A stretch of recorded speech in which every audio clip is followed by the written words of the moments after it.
Well, the fate of high school winter sports season is expected to be determined today. The season was postponed as the CIAC reviews updated guidance from the Department of Public Health. Fox 61's Angelo Bavaro, he joins us now from Cheshire with more about when we can expect a decision. Angelo, good morning.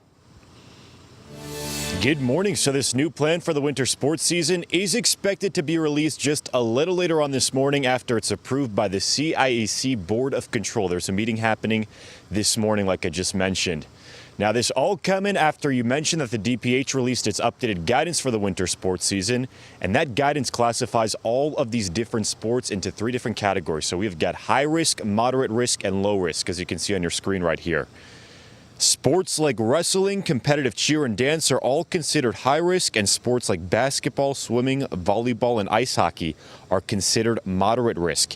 And the guidance also laying out recommendations for things like team practices and in-state contests between 2 teams, which of course varies depending on that risk category.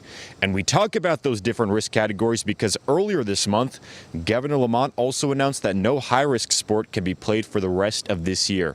The governor does say moderate risk sports can still be played, but of course with new requirements in place like athletes wearing masks during play and some other stuff as well. Take a listen.